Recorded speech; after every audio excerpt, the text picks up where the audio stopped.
Good morning. This is Mrs. Colligan again. We're going to go over the backside of the momentum collisions worksheet. We did elastic collisions on the first side where you found out that kinetic energy is conserved before the collision and after the collision. It is the same, which means it's conserved. Now we're going to look at inelastic collisions and see what happens to the kinetic energy.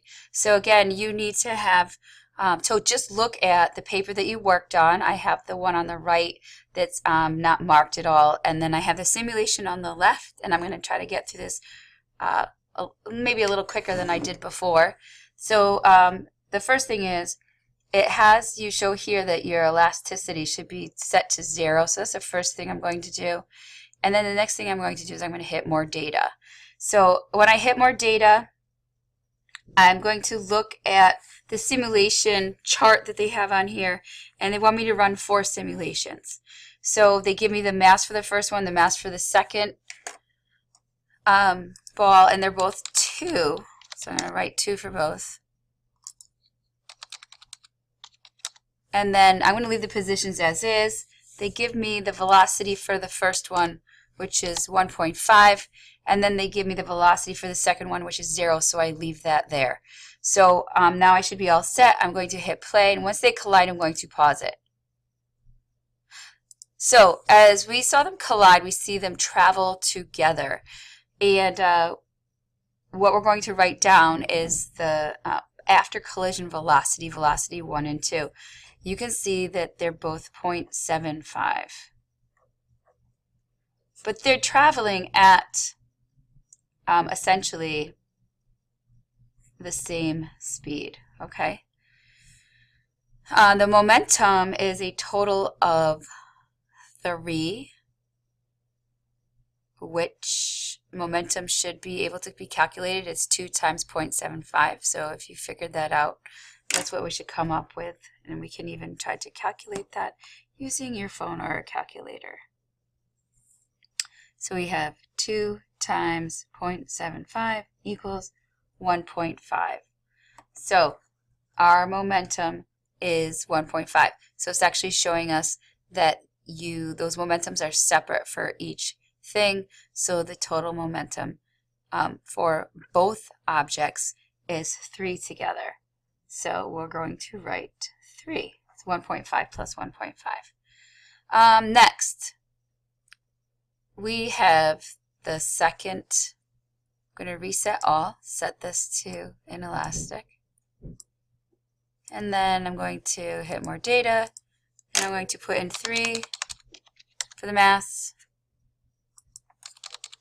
and 6, and the positions remain the same. The before and after collisions are changed. We have 1.5, and then we have a negative 0.75.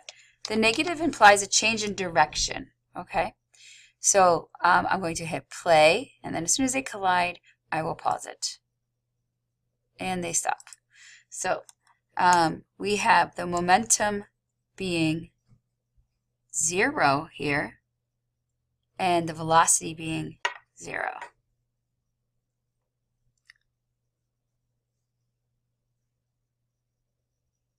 So I'm going to write in the potential momentum as being 0, and then the velocity as being, for 1 and 2, as being 0.0.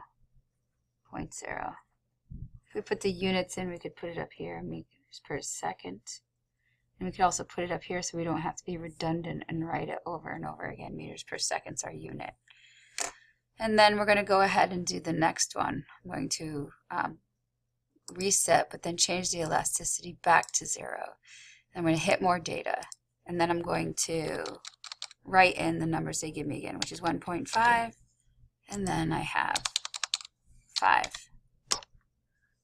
Position is going to remain the same, and I have first velocity is 2, second is 0.2. So I have 2.0, not 12, 2.0, and then I have 0.2.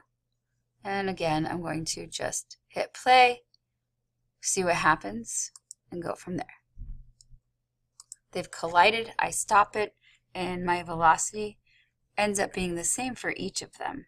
0.62, 0.62. And my momentum is, and it should be because you should be able to calculate this, and it should match the momentum, total momentum on the screen. If I go to my calculator and hit clear, it should be 5 times 0.62. 5 times 0.62 equals 3.1. So if I compare it to 1 point, so I have 3.1 for that one. If I compare it to the momentum of the first one is 1.5 times 0.62 equals 0.93.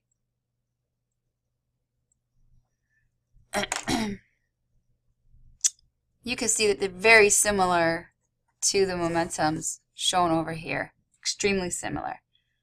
3.01 could be rounded to 3.1, and 0.92 could be very close to 0.91, or 0.92 is very close to 0.93. So we find out that the before and after velocities right here, this is 2.2. If I actually add these up, 0.62 plus 0.62, I get 1.24. So you can see that kinetic energy is not conserved here at all. And you can see here, kinetic energy is not conserved here at all. And total momentum here, you would add it up, is 3.1 plus 0.93 equals, that's not right, 3.1 plus 0.93 equals 4.03. You should approximately get this for total momentum, 4.03. And again, momentum is mass times velocity, add them together, and you should get approximately that. Okay. Next, we have number 4. They give us the total momentum. They give us the velocity before, the velocity after. We're missing the mass of 2. So that means we need to kind of play around with the simulation to figure out what will work best. So we're going to hit more data. I'm going to put in 10 for the first one. I'm going to leave this one alone for now. I'm going to put in 2 for the speed, and I'm going to put in, let's see, negative 1.0. And I need my momentum to equal 10. So if I put in 5, what will happen? Nope. So then it would be 15 if you look at the screen. 20 minus 5 is 15. So let's go ahead and put in 10. And this is basically sometimes how I figure this stuff out. If I can't just do it right in my head, is I put numbers in there to see what happens, and then I can usually figure out the pattern. So now I'm going to put in my mass for the second one is 10.0. I am left with the momentum being 10, because 20 minus 10 is 10. And then I'm going to hit play. After they collide, they travel together. I hit pause. Their final velocities are 0.5. Now, 2, and these are traveling together, okay? You can see 2 minus 1 is, this is actually directional, but they're actually traveling in the same direction here. 2 minus 1, if you add it together, is 3. You can see that kinetic energy has not been conserved. So we'll finish this later because we need to go through the questions, but essentially in an inelastic collision, kinetic energy is not conserved. Remember, kinetic energy is the energy of motion, meaning that that energy didn't disappear, it just changed its form. It transformed into heat or to potential energy. Okay? All right, we'll do more later. Thank you.